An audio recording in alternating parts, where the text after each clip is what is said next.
This video is sponsored by CuriosityStream. Get access to my streaming video service Nebula when you sign up for CuriosityStream using the link in the description.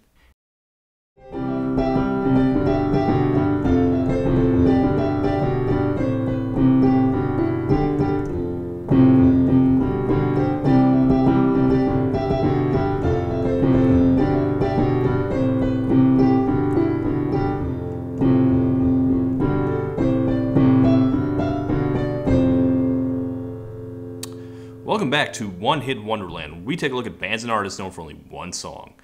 Okay, so you know how in the late 70s and early 80s there was a trend of R&B influenced smooth soft rock done by guys with beards and sunglasses, and it dominated the charts but didn't really have a name until the mid 2000s when we started calling it yacht rock? Baby, come back. Well, there was another genre of soft rock that I thought needed a name. This is the story of a girl. It was a really polished, guitar-driven pop that was kind of like adult alternative, but it wasn't rootsy or authentic enough to be alternative, and it definitely wasn't adult. I asked my followers what that whole style of music should have been called, and the consensus pick was minivan rock. Because it was basically for kids, but your mom could also enjoy while she was driving you to soccer practice. Some people at Billboard.com picked it up last year and spread it around a little, but I feel like I have not done enough with my platform, and I want this to be a thing I can make happen. So with that in mind, today we're going to look at a very mid song from this very most mid of genres. The year is Y2K. Hanson seems to be petering out, and there is room in the world for a different group of photogenic brothers who play pleasant, unthreatening music. Would you look at her? She looks at me. She's got me thinking about it constantly. We have decided that those brothers are going to be the pair of good-looking identical twins named Evan and Jaron. They played guitar, wrote music, looked like actors on the CW, and they had one song, Crazy for This Girl, one of the many glorious Crush songs floating around the turn of the millennium. This is one of those songs I have fond memories of, which is not the same thing as liking it. I doubt I've ever had much of a thought about it at all, honestly, nor has much of anyone. One of the first things I found while trying to do research on them was Eve 6 clowning on them, and one of them agreeing. I don't think anyone has thought about these guys in a good 10 years, unless you follow some pretty deep showbiz news, because they are both still involved in the industry. In Evan's case, maybe a little too involved. Yeah, the story's gonna go some places. But before we get to that, we have to look at the song that made them famous. So buckle up, because we're in a minivan, and it's important to be safe. Let us find out if there is anything at all to find out about these guys.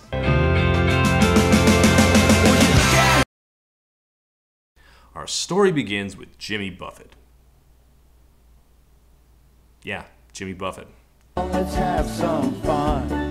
One day in the mid-90s, Jimmy Buffett is wandering around in his socks and flip-flops and probably golf visor on his head, already drunk at 11:30 in the morning, and he's looking for a place to get a margarita and a cheeseburger or something. He staggers into a random venue, and he sees two guys performing there, and he's like, wow, these guys are great, we should sign them, and then he falls off his bar stool and vomits on the floor. I made some of that up. It actually happened at Buffett's club that he owns, not some random place, but yeah, otherwise I'm pretty sure that's how it went down. The act he saw that night were the identical twins Evan and Jaron Lowenstein from Atlanta, Georgia. They had been performing for the last few years in the local area, they had released 2 obscure independent albums, and they had played 17 shows at Centennial Park during the 1996 Olympics. Hopefully not when the bomb went off. Buffett likes what he hears, he lets them open for him on tour, and he gets them a deal at Island Records. They released one album called We've Never Heard of You Either. A surprisingly salty title for a collection of tepid acoustic songs that I would describe as inessential. About 0 people ever heard We've Never Heard of You Either. According to Evan and Jaron, there were a lot of shakeups at the label, they got lost in the shuffle, that's what they all say. Island dropped them 2 months later, but they quickly recovered by signing to Columbia, which brings us to... So, is minivan rock a real thing? I'm not sure I have an answer for that. Here's what I do know. In the early 90s, the entire world apparently got real sick of the cheesy synths and drum machines of easy listening. And with hard rock turning away from the poodles of hair metal and towards something more real, so too did soft rock start importing a heavy dose of authenticity, turning to something more thoughtful and poetic. You can make a real case that just like Smells Like Teen Spirit killed hair metal, Losing My Religion murdered a whole generation of soft rock. But as the 90s end and the new millennium begins, that sound has also been buffed and polished so often that it no longer really sounds like anything. It's still recognizably indebted to the alternative revolution, but there's nothing authentic about it anymore. And so, when I listen to Evan and Jaron, my main question is, who is this for? Evan and Jaron's only hit, Crazy for This Girl, begins with its most interesting musical trick, a classy piano and string section. The cars that pass us by. Now that is its most obvious inheritance from alternative rock. Those guys loved their cellos, though they were usually a lot more dour about it. Here it just lends an air of refinement. For the first couple seconds, you can almost forget that you're listening to a dorky Crush song that no one remembers. Yeah, for some reason, there were a lot of Crush songs in this fake genre I made up. I think Crazy for This Girl begs comparison to She's So High and Teenage Dirtbag, the other big I Love Her, She Doesn't Know I Exist songs from that era. I'll probably have to do separate episodes on both those songs at some point. Both of them are sure a lot more fondly remembered than Crazy for This Girl. In fact, I get them confused with this song sometimes. Her name is Noelle. I have a dream about her. She rings my bell. But what makes those songs so classic? You know, comparatively. Why do I see articles about Teenage Dirtbag and hear She's So High on New Girl, but no one ever mentions Evan and Jaron? Well, let's look at the lyrics. She rolls the window down. Actually, funny thing about the lyrics here, I just realized I have no idea what they are. I mean, I know the chorus obviously, but not a single word of the verses, and I heard this song quite a lot. I feel like some songwriters neglect the verses, they just want to get to the hook. But you know, they're pretty important in sketching out what the song's about, and I just have no clue what's going on in this song except that they're crazy for this girl. What kind of girl is she? What do you like about her? She rolls the window down and she talks over the sound. Believe it or not, that's as much as we're gonna find out about this girl. Absolutely, Story of a Girl is not a masterpiece of lyrical detail, but I at least understood the type of girl they were describing. I know nothing about Crazy for This Girl. We don't even know if she's like funny or pretty. All we know is that she can project over the sound of an open car window. Who couldn't fall in love? Okay then, what is your relationship to her?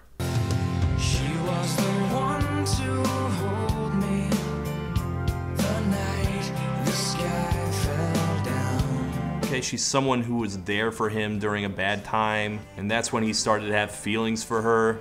I don't know, I feel like there's something there, but it just never really gets fleshed out. It feels like we're just killing time between choruses here.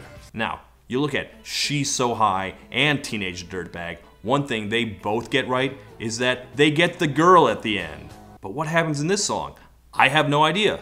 There's this one part in the bridge where like maybe he's about to say something. All my fears pushed aside. He's got no fears.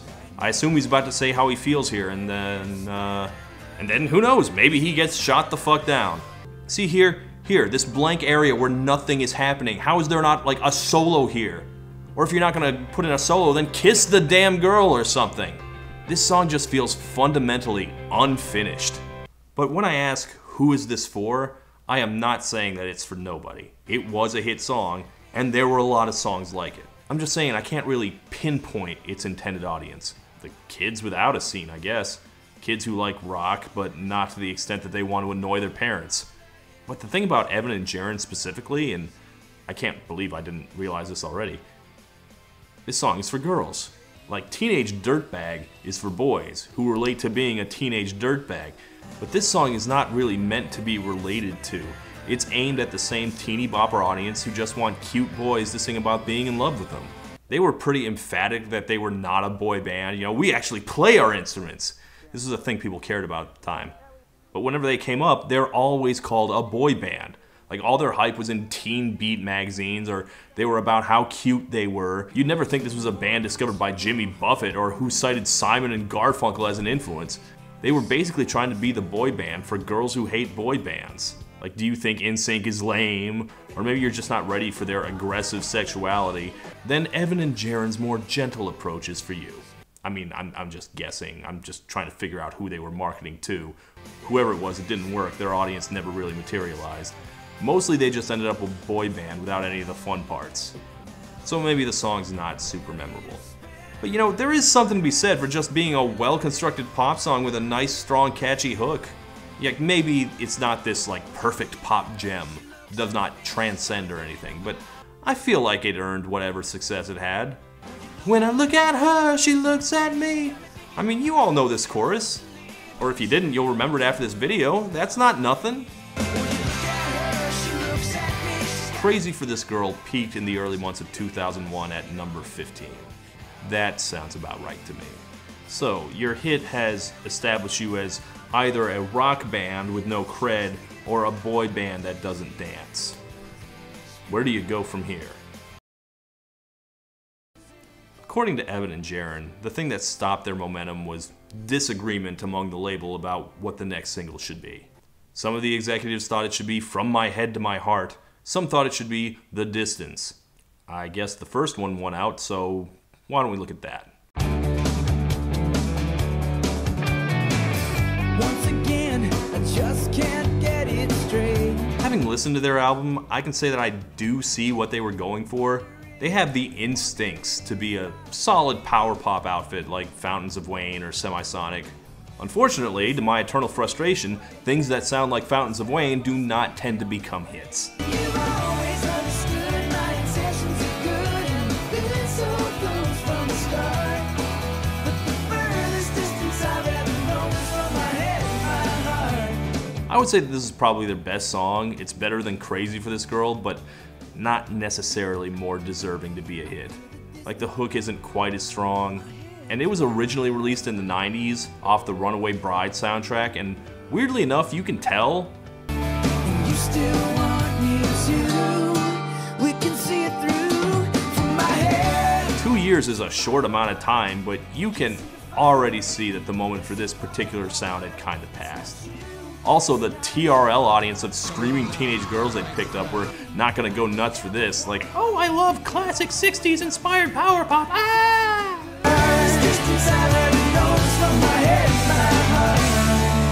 So why don't we check out the other song, The Distance, which is way different. Instead of being on the Runaway Bride soundtrack, it's on the Serendipity soundtrack.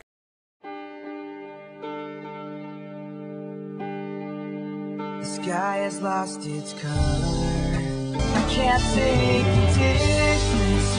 I can't take the miles. I can't take the time till I next see you smile. Yeah, baby, baby, miss you, girl. Okay, this is the first one I really didn't like. The thing about minivan rock was that it was all very polished, probably too polished.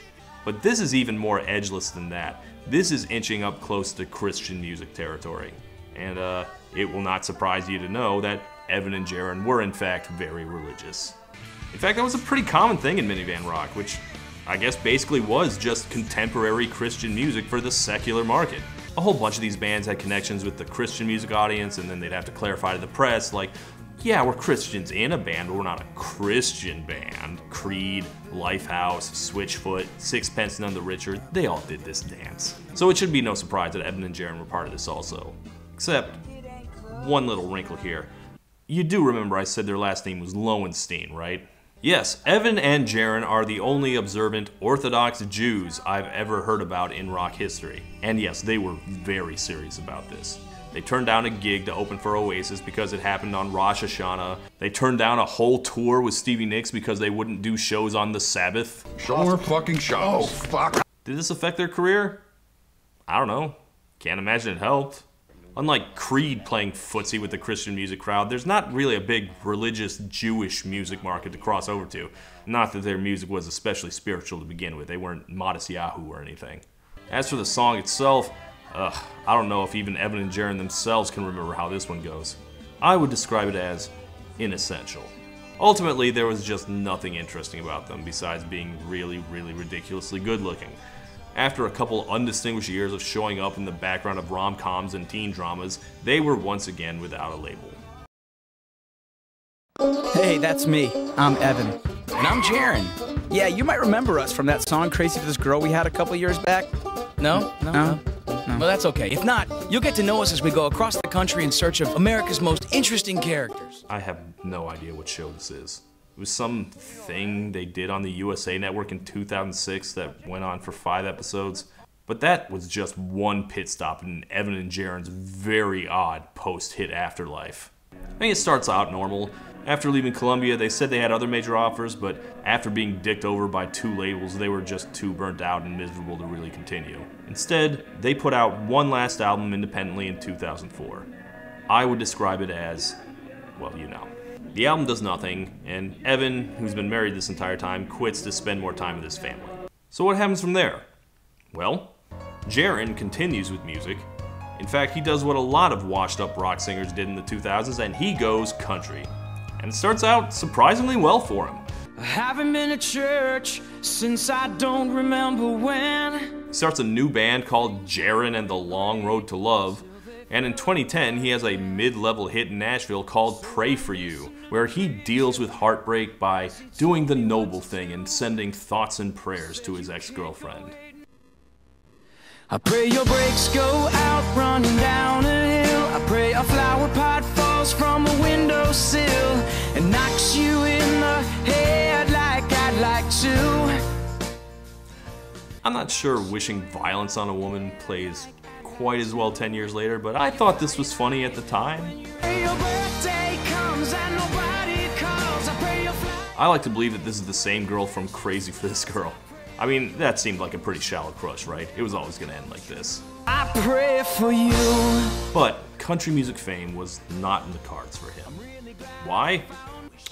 Well, the first thing I would note is that Jaron and the Long Road to Love is a terrible name for a band, and also they were not really a band, as you can tell from this band photo from their album cover. I don't see why he couldn't just perform as a solo act, and I think it's extremely suspicious that he chose to obscure his very noticeably Jewish last name when he entered Nashville. For shame, country music. People asked him about it, and he was like, no, I've just been plain old Jaron for so long. It's just brand consistency. I'm not hiding anything. Sure, this is why your first song is all about church. I'm really glad I found my way to church. I mean, I don't know if either of them stayed religious. Maybe it was just like a Jonas Brothers situation and they grew out of it. I'm just saying, I have questions. Regardless, I think he never developed a real country career because he was never really country.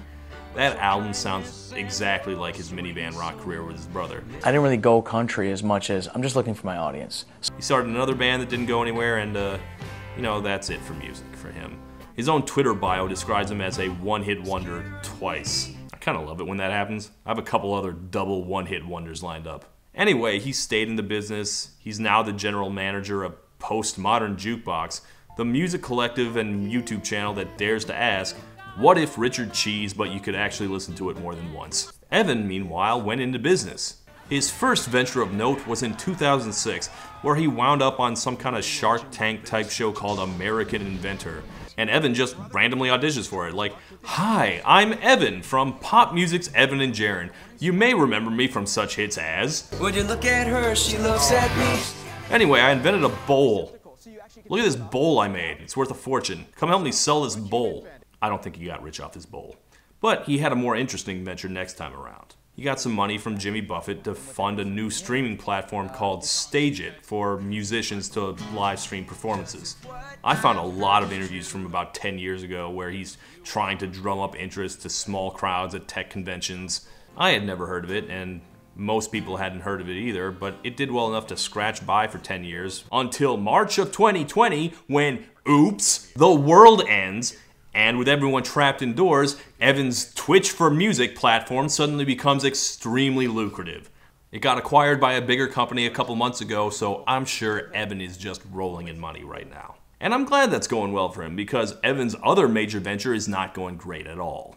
See, much like his brother, he also went into talent management, and in 2016, he signed his first and to date only client, Kevin Spacey. And he got to enjoy a solid year of steering him through good times like making 9 Lives and 1 season of House of Cards, before Spacey's predilection for creeping on teenage boys came out and blew up everything.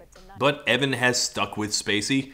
In fact, he and Spacey seem to have a weirdly close relationship. He shot Spacey's creepy Christmas videos. According to many reports at the time, Evan lives with him in Spacey's condo, which definitely did not help him during his custody hearings with his ex-wife, that he was living with this known sex predator. To be clear, we are still talking about one of the guys who sang Crazy for This Girl in the year 2000. Look, I just have no idea what's going on with him. I guess he's making money. They both seem to be doing fine. Well, for certain definitions of fine at least. So I don't feel as bad as I usually do when I have to answer this question no. No, they didn't. Minivan rock never became a thing anyone cared about or bothered to define because it was mostly populated with too many guys like Evan and Jaron. Guys you couldn't pick out of a lineup or remember anything about. There was just no hook for this scene. You don't have to be a great, memorable act to have one great song, but I wouldn't really call Crazy for This Girl some overlooked gem. If you made a ranking of minivan rock and had Hanging by a Moment right at the top and Wherever You Will Go at the bottom, Crazy for This Girl would rank all the way at the very middle. Strong chorus, not a whole lot else going for it, not a whole lot of star charisma. No one was thinking about them constantly. No one was crazy for this band. But I don't know, I feel like there's a legacy there for minivan rock. None of One Direction stuff sounded like the old boy bands. It all sounded like this. So maybe minivan rock was influential, even if Evan and Jaron were not. Hope they're doing all right. I guess I'll pray for them.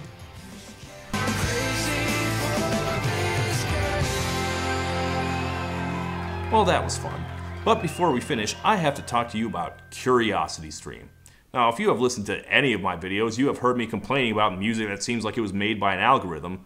But what happens when they literally try that? Well, they actually did, and they documented it in the documentary Can a Computer Write a Hit Musical? And you can watch that on CuriosityStream, a subscription streaming service with thousands, literally thousands of documentaries and nonfiction titles. Go to curiositystream.com/ToddInTheShadows and you will get an entire year for just $14.79. That's nothing. Not only is that a 26% discount on the regular price, you will also get free access to Nebula, a streaming video platform built by and for independent creators like Lindsay Ellis, Minute Physics, and myself. So you will get all the high-budget premium content you get on CuriosityStream, plus all the independent video creators on Nebula. Once you use the code and get CuriosityStream, you'll get a welcome email from Nebula giving you access, and you'll have access to both services. So sign up now, click the link in the description, and enjoy. Thank you so much for watching, and good night. Would you look at her, she looks at me, got me thinking about her constantly. She don't